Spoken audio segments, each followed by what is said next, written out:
Coming up, why the botched potential trade with the Houston Rockets will loom over the Brooklyn Nets' heads all the way into the offseason as we look at Sean Marks and his plan-ish going forward for the Nets. We dive in coming up next. You are Locked On Nets, your daily Brooklyn Nets podcast. Part of the Locked On Podcast Network, your team every day.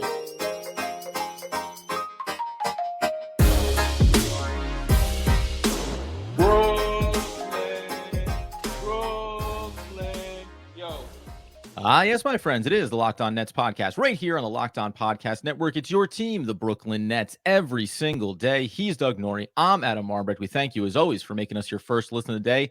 100% free on all those great platforms. And Doug, it's a little bit of that relitigation of some things we've heard about before. Shams Charania bringing up the Houston trade that did not happen with the Brooklyn Nets. Mikal Bridges floundering as the season unwinds here. And Sean Marks at the center of it all, and why we can't let these narratives go just yet. Yeah, look, here we are. It's March 26th. This show's going up March 27th. The Nets are obviously spiraling. That's even with coming off a win against the Raptors the other night. But, I mean, you can't look at this situation as having done anything else but spiral. And then you get the knife, just to mix some metaphors here, you get the knife to twist even a little bit further with, as you mentioned, Shams bringing up the other day, apropos of almost nothing except for how well Jalen Green's played lately, about how the Nets had turned down a package that was starting with Jalen Green and picks. Now, he did not go into the specifics of picks. I know everyone wants to say, well, you don't know. Okay, that's fine. A name was mentioned and picks were mentioned, and we could build from there. But it appears as if those that the basis of that deal was sort of categorically said no to by Marks and company out of the gate. And we're here to, as you mentioned, like litigate this again or relitigate it, because we are going to have to do this with moves from now till the end of however this plays out, because the guy and the regime that is in charge of making these moves is still doing it. And so as long as that's the case, we have to go back and look at the past moves to help and try to inform the ability to make future moves, and like the competency around making moves, as this team is clearly in a major transition period of which it is very difficult to see the plan. And even if you can see the plan, about how successful that plan might be. So yeah, when these things get brought up, it hurts to kind of talk about, but how can you not? I mean, it's these very moves or lack thereof that have the Nets in their current position, which is, if you take a poll of the fan base, I know this to be the case, one of the lowest points of fandom that people have experienced with this team, point stop. Like that part is not a hot take. No, not at all. It's been, for the fans and even for us, obviously covering this team, when you come in after games late in the season and there's nothing of terrible impact on the line other than the picks that you don't have control of and whether or not you're going to make it look even better for Houston. It's funny. You talk about how it was really only related to the Brooklyn Nets in the fact that Jalen Green has been playing really good basketball, and this is someone who could have been playing somewhere else, as in the Brooklyn Nets. And this is why it's interesting to me, because all along the way, even going back to when it was first reported and when we first discussed this back in December, when you look at this trade package, and we'll get into as we have the Mikal Bridges performance part of this too, but when you get into these, it was always a player, sometimes Jalen Green mentioned in that process, and multiple picks. The ambiguity around the picks, how many picks, all the picks, some of the picks, that was always something that you could at least say, well, if you didn't get every single one of your own back in control, all four of them, then would you really want to do it? Is two enough? Is a, quote, bad draft in 2024 enough, depending on where that pick was going to go? You and I said, hey, man, you need these back, because then exactly what's happening right now, losing a lot of basketball games, would actually be a silver lining for what happens in the offseason. Now, though, with Jalen Green, it's like this double down of, well, not only maybe could you have pushed for 3 of your picks back, you also may have gotten the perfect kind of young, talented player, figuring it out and selling your fan base on, okay, maybe it's not a great year, but at least we now have another piece in place. And that's where this story really took the biggest turn, is that basically since the trade deadline that happened, And look, we talked about this at the trade deadline. We mentioned Jalen Green specifically, and we've talked about Green specifically in the past to say this is the kind of guy you probably take chances on, right? Like these post hype, the stock was kind of low. It was looking a little unclear about where it was going to go or like what his ultimate upside was. I mean, not from that exact day, but from very close to that day, and specifically over these last like 10 days, because really when Şengün got hurt and they sort of opened up the offense to like a much more out in transition, hit ahead, like let's play fast, let's go small ball 5 with Amen, Jeff Green kind of like rolling through the 5 there. I mean, they played Jock Landell the other day, but like they sort of stylistically changed up a little bit. They're on the super hot streak, and he's one of the main reasons. I mean, this is where the story takes this like movie like turn in the third act where you're like, oh no, like oh no, like a second climax to this film. My goodness, right. And as we watch, like Mikal Bridges struggle game after game to find any shots and to get anything going, and to like, you know, the turnovers, they win, but it's like sort of in spite of his performance last night or 2 nights ago, not because of it. And then you see Jalen Green, when you hear that these were the names plus the picks, like, and then you have to watch these like ships passing in the talent night almost as they cross each other. I mean, the numbers are scary, dude. Like if you look through March, Jalen Green through March, so going back even before Şengün got hurt, 50, 41, 80, 28 points a game, plus 19 net rating, 62% true shooting. Mikal Bridges, 40, 41, 76, 17, but on more minutes, by the way, 17.8 points, three more minutes per game, minus 5.2 net rating, 55% true shooting. And if you watch Jalen Green during this time, absolutely shot out of a cannon, like playing like looks like a track star, looks completely under control, just looks like he's been turned loose. And you just can't unsee it now. You can't unsee it because it's like he's 5 years younger. The whole thing, it's just the whole thing. And so we just end up at this spot like where you have to start asking yourself, is like Mark's equipped to make these decisions? Like, is he just too blinded? Now, look, are we being a little bit results oriented? Yes, except that we talked about this before these results came in. Right. So like, this is why I actually feel whether or not the sample size makes it look worse now, or it makes it look like it should have been the thing that we thought was possible to whatever degree the trade was going to happen, etc.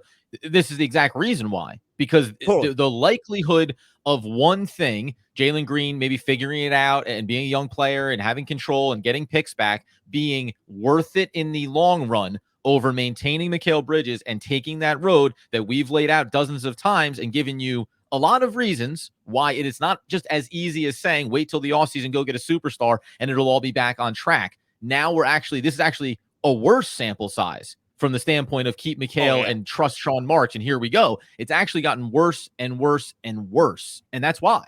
Coming up here in a second, we'll talk about how Sean Marks at the helm for this maybe makes it even harder to see the light in the offseason tunnel here if it is anything other than the version of what they've been selling us that so far does not look so good. We'll get into that in just one moment. All right, before we get to that, passion, drive, and patience, what brings home the winning trophy is also what keeps your ride or die alive. We got eBay Motors, everything you need to maintain your vehicle leveled up to peak performance. They got superchargers, exhaust kits, roof racks, LED headlights, so much more. Maybe you're into speed or it's power or it's style. No worries, eBay Motors got you covered.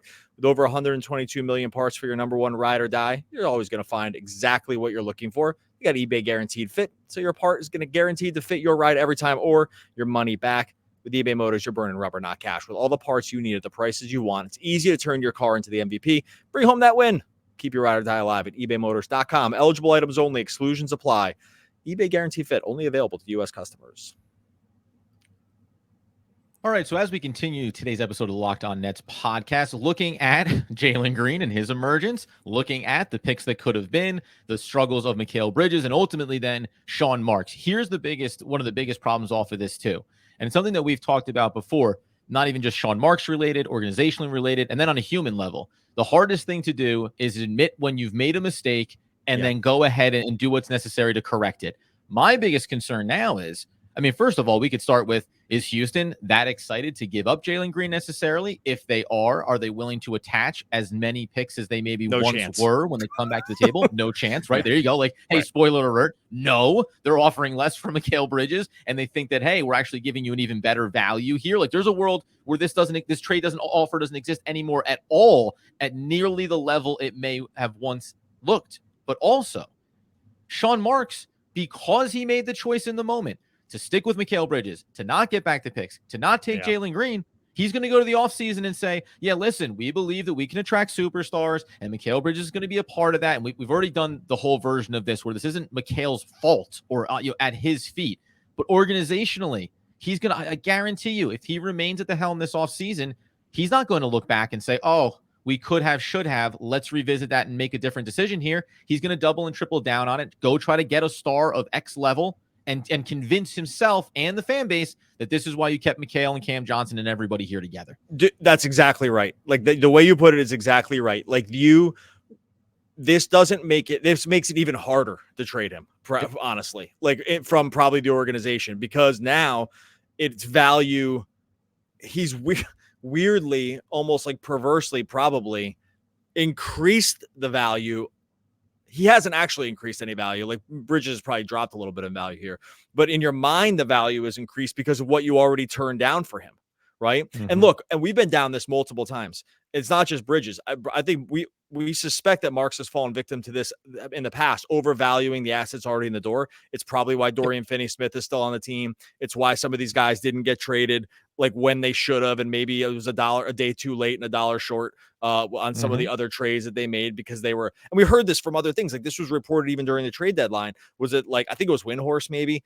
And I apologize for not sourcing this quote right, but it was that like there's growing belief among teams that like Marks doesn't really want to trade these. Like, he's asking too much for these guys. Like they're setting a high price point because he doesn't want to trade them anyway. Really. Yeah. And look, I get that this is all part of the chess game, right?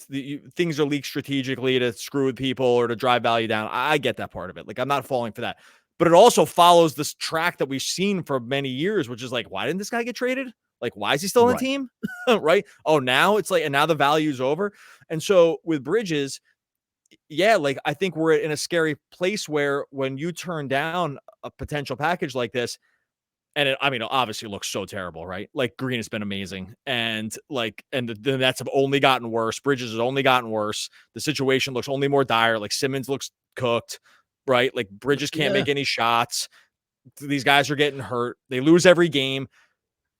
It's gone so bad that you are like you said it before, it's like you're now probably forced to double and triple down on your mistake to prove that you weren't wrong, which you were, right? Which you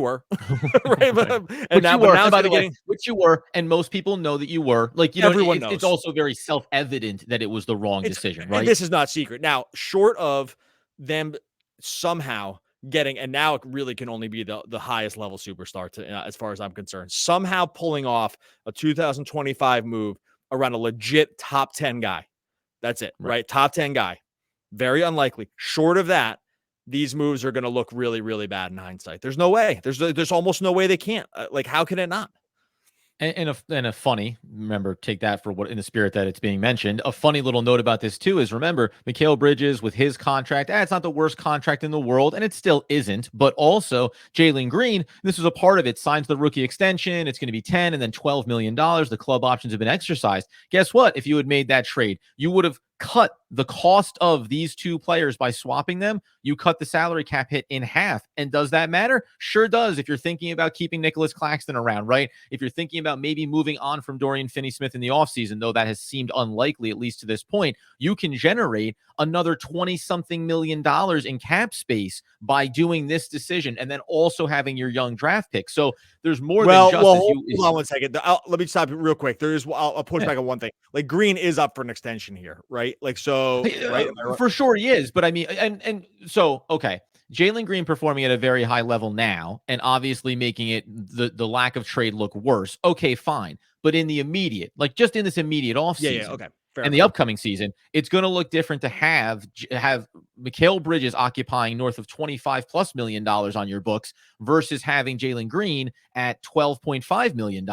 Even especially if you're Joe Tsai, and we've talked about, doesn't want to go over the luxury tax threshold and wants to keep himself open for other opportunities. If you want to go get player X and you're still stuck with at least through to the trade deadline at a minimum being very generous with the possibilities and Ben Simmons contract, right? Like all of these things, to whatever degree you think it's solely Sean Marks' decision-making or the process by which they got there, it just further handcuffs this team. And the thing that you and I'll take the victory lap when it feels like we kind of called something correctly. Start the rebuild. Get younger, get rid of the money, get the draft capital, and start to rebuild this team. If you had done this at the deadline this year, right now, what will we be talking about? And we can talk about it throughout this episode as well. We'd be talking about Jalen Green, Cam Thomas, Noah Clowney, Jalen Wilson, right? You'd be talking about every young player. Jariq Whitehead injured, unfortunately can't utilize him. And then even the players that you have in the door right now, like a Dennis Smith Jr., who's only 25, 26 years old, right? Lonnie Walker, who's going through struggles now. But you'd have all of this talent underneath 25 years old, and you'd be evaluating and assessing, what do we bring in to go ahead and make this team a little bit better? And what are some margin moves that we maybe can make in the offseason to continue to be a young, exciting team that clearly has said, we're rebuilding, we're young, we're going to be exciting while we do this process. Instead, where are we? We all know we're in ambiguous no-win territory, tanking the way to the bottom of the NBA right now. And you're going to find yourself with this exact same roster, as we said before. This is the team next year. It's not going to look dramatically different because I don't think that top 10 superstar you mentioned is going to be out there for the Brooklyn Nets, who, by the way, if they have Sean Marks as the GM, will say, I'm not going to overpay to go get that superstar because I value my players and I value my draft assets that I have always seemingly more than I do than what I see out there on the market. Yeah, like it's perfectly said. It's perfectly said. I cannot say things more perfectly more times on this podcast, Doug. I should have spread it out for the rest of the season. Long way to go, but I feel good about what I've done today. Well, hilariously, one of the reasons that it's so easy to talk about in the moment is because, again, I hate to keep doing this thing because it doesn't win. This doesn't win you anything, right? But it's like it's easy to talk about it here because we've been talking about this. We've mentioned this. We've turned blue in the face on this around the trade deadline over the summer. I mean, we go all the way back to the summer. Last trade deadline. I mean, for sure over the summer. We discussed this at the time where we were like, this is something they should think about doing. They should think about doing this. They should really consider. And then that was when we were just making it up. Like I was like, but Houston, I mean, it would take a miracle. It'd take a miracle. Houston, we'll throw it out there, but would Houston ever even consider it? Probably not. But hey, content is content. Oh my gosh, it actually comes true. It actually comes true. Right. They do consider it. And that's the part where holy cow, did we speak it into existence? They actually considered it. And this thing that we never thought could happen. So that the reason it's sort of front of mind for us is that we just have been kind of talking about this, and they've been given seemingly many chances to kind of dig themselves out of this post superstar era. It's so hard to come out of these post superstar eras with any team and just be a real good team again. It just doesn't work like that. You have to expend a lot of capital to bring these guys in. There's usually just feelings and stuff that's left over. It's hard. It's why most teams would choose to reset it after that timeline. They didn't. I get that there was a few other little piece of other just contextual pieces that went along with it, except that Houston was offering a chance to remove that context, right? and kind of get back to it. And they just chose not to. So yeah, it's now honestly, I can't think about this team really without thinking about this as long as Marks is in charge, because I'm going to constantly worry that this is part of the decision-making process, and it can't be, because no independent auditor would go and look at this and think that these guys were more valuable than they are because of the context of which they came to the team. But that's just the case with the Marks now, I think. And that's why coming up here in a second, we'll tell you why, no matter what the decisions are that get made, Sean Marks most likely should not be the man to make them. We'll get into that in just one moment. Before we do, though, got to let you know that Fire TV is your destination for sports, from live games to highlights to in-depth analysis. A lot of people have this Fire TV, offering amazing viewing experiences for your smart TV, as well as the Fire TV stick that you can plug into your existing TV and provides you all the access to millions of movies, TV shows, and of course, free and live TV as well. Whether it's opening up the weekend for baseball that's been getting underway with MLB, or the college basketball tournament, March Madness, well into the process, you're going to want to have your Fire TV. Fire TV recently created the Fire TV channels to deliver a constant supply of the latest videos from your favorite sports brands, all for free. That includes, guess what? All of us right here at Locked On and most of the big pro leagues and college conferences as well. Fire TV channels let you dive into all the game analysis, highlights, and more, keeping up to date on the latest world of sports. As we say, March Madness, NBA, and everything else in between. MLB, of course, wrapped in there too. Not to mention great news, entertainment, gaming, travel, cooking videos as well. Check out Fire TV channel for Fire TV and Alexa devices. If you haven't checked out Fire TV channels, you should. Trust me, this is the way to go. To learn more, visit www.amazon.com/LockedOnFireTV. All right. When you're done with that, are you the kind of driver that likes to push things a little further? Ever wonder what adventure could be around the next corner? Our friends at Nissan have a lineup of SUVs with the capabilities to take your adventure to the next level. They got the 2024 Nissan Rogue, great for those city drives, great escapes. It's got a class exclusive Google built-in, always updating assistant. You can call on for almost anything. Forget your phone. Got Google Assistant, Google Maps, Google Play Store built right into the 12.3-inch HD touchscreen infotainment system. 2024 Rogue is the perfect midsize crossover for your next adventure. Maybe it's the 2024 Nissan Pathfinder, room up to 8, expansive cargo capacity, advanced available 4x4 capability, 284 horsepower, 6,000 pounds of towing. Got the Nissan Rogue, got the Nissan Pathfinder, throw in the Nissan Armada as well. Go find your next big adventure. Shop NissanUSA.com. All right, so as we tie a pretty little bow on the Locked On Nets podcast episode, to talking about, wouldn't you know it, the incompetency of this organization and why things are certainly spiraling out of control here. One thing, because I think we do believe in being intellectually honest around where we were on certain things and certain perspectives.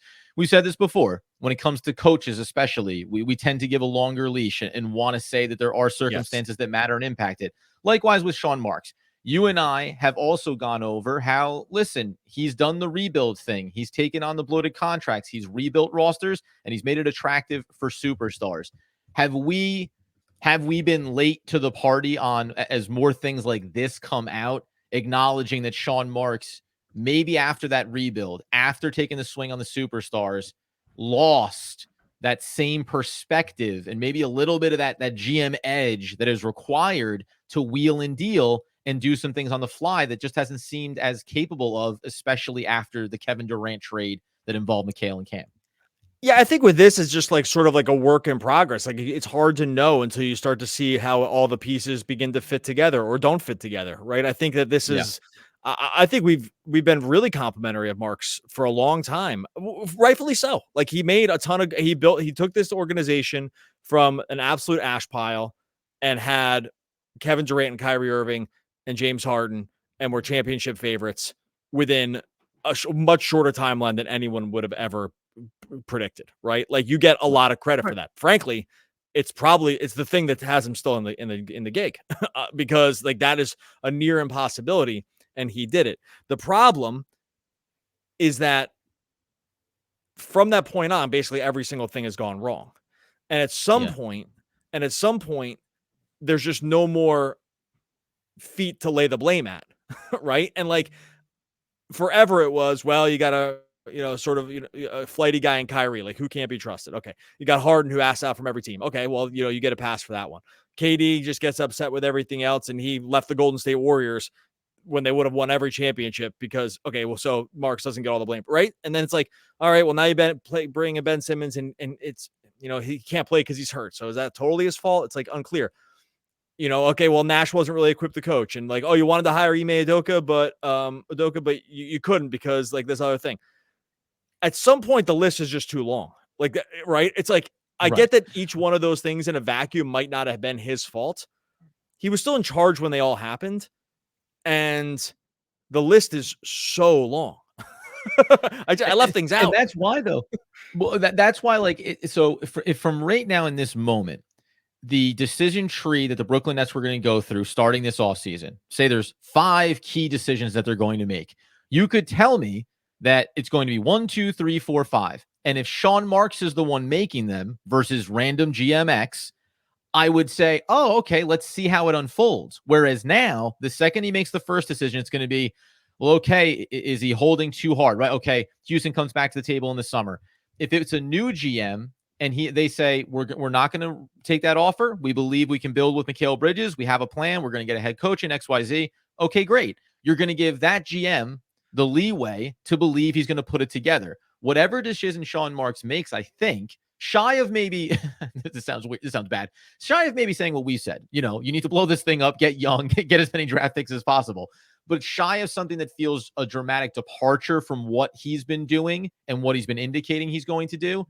I think everyone's going to sit there and second guess and presume that it's going to go wrong, presume that it's not going to work out. And that sometimes is just what happens. Very few GMs last as long as Sean Marks has. Even when you've had pretty successful runs, it's maybe only been how tumultuous the run has been that leaves owner Joe Tsai saying, well, there's been so many ups and downs, so many peaks and valleys. I can't always prescribe the failures to Sean Marks. But I don't see how we're going to feel confident about a choice that he makes, regardless of what the decision is ultimately this offseason.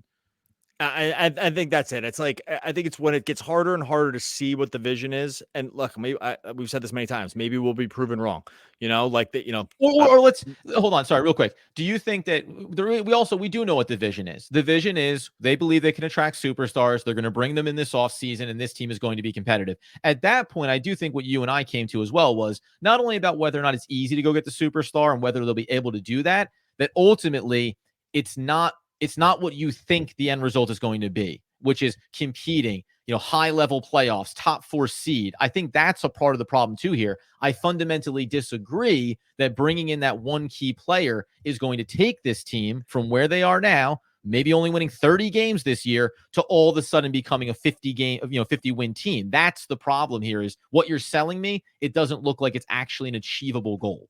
Yeah, that's the problem, right? It's like, it doesn't, it's like, I literally can't see it. And again, short of knowing that like one of these big guys is going to force his way out and specifically demand to go to the Nets, and and it's going to be met with agreement, and they're going to have the pieces.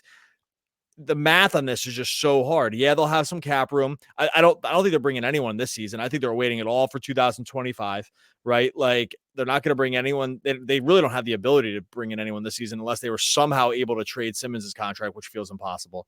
And I think it's all 2025. And I think we're gearing up for, like we've said many times, we're gearing up for just sort of another year of this, like this holding pattern, hoping that this, a superstar drops from the sky in 2025. Yeah, and it's what makes this stretch down the end of the season, right? Hopefully, we still have to wait for the next game to see if Noah Clowney's going to get the minutes. We still have to wait to see if they're going to commit to some of these developmental things that maybe will inform the way you feel about the offseason a little bit differently. But when a team is struggling and a fan base feels not even angry, but disenfranchised and disengaged, you need something to pull them back. And you just may not get that taste until big superstar name X comes kind of out of nowhere and rights this ship and makes you feel like all these preceding decisions are well informed based on what Sean Marks has tried to sell us. And by the way, like the long-term planner, like Marks might say, well, like, you just got to wait. And I'm sure he's sold the ownership on this side. How could you not? Like, you got to wait till you see what I have cooking. And maybe he does. Like, it's not that. It's mostly just going back, like, well, and just to take it right back to the top here, it's just going back and looking at these non-moves once you get a little more information about it each time. Because every time we've gotten more information, it's just continued to get worse. Like, it's just it's every time. Problem. Yeah, none of the footsteps keep leading. You're like, oh, that's where the destination is. Now I can see it. You keep going. We're wandering deeper into the sea, and we have no scuba gear. And by the way, just to go back to it, it's like each time you think something's a little bit of a head scratch or whatever, it's like, all right, we'll trade Harden for Simmons. Okay, we got a little more information, and it was a total F. Right? Like, why didn't they trade something like Seth Curry, Joe Harris, these guys at the trade deadline of the year? We got a little more information. Doesn't seem like there was any good reason. Lost out. Oh, why didn't we trade Dorian Finney-Smith? We don't really know. and now he's looked kind of like worse and worse, and like there's for sure, and then you hear, oh, it's because they're asking too much. You're like, oh, that feels worse. And it's like, oh, there was actually a deal that materialized from Houston. Well, they turned it down. Well, that one looks worse than that one might look worse than all of them by the time it's done, because since then the value's gone the wrong way. Like Jalen Green's value skyrocketed. The value of those Nets picks is skyrocketed because they look so bad, right? And so like those, and so each time you get past the point of the decision, you go back, you wait a little bit, you take a beat, and you look back, you're like, well, it's even worse. It's even worse than it was before. And that is why specifically, as we ended here, that is why specifically it gets harder and harder to see the future, because we have too many examples of each time the decision was made, the thing got worse. Right? Like every single time. Just when you think you'd fall into complacency about covering this team at the back end of the season, God, you gotta love it, and you gotta love us, frankly. No, no truer words were ever said, buddy. All right, we're gonna add those on. The words of you're the all-time great player. We're gonna get out of here. Much appreciated, everyone that continues to ride through us through the end of the season. We're gonna be here end of the season, into the playoffs too, 5 days a week. Look, just because the Nets have kind of given it up doesn't mean we're going to. So keep tuning in with us, keep rolling with us every single day. Go to visit wegotnets.com, go grab what we got over there, and subscribe to YouTube for the Locked On Nets YouTube channel as well. The thing he was afraid of. He was afraid somebody'd say something smarter than he had. Why that is Joseph Douglas Salinger. Oh, JD, we hardly knew you. One of the all-time great poets. RIP, I think. We'll be back again tomorrow talking more Brooklyn Nets basketball. Basketball.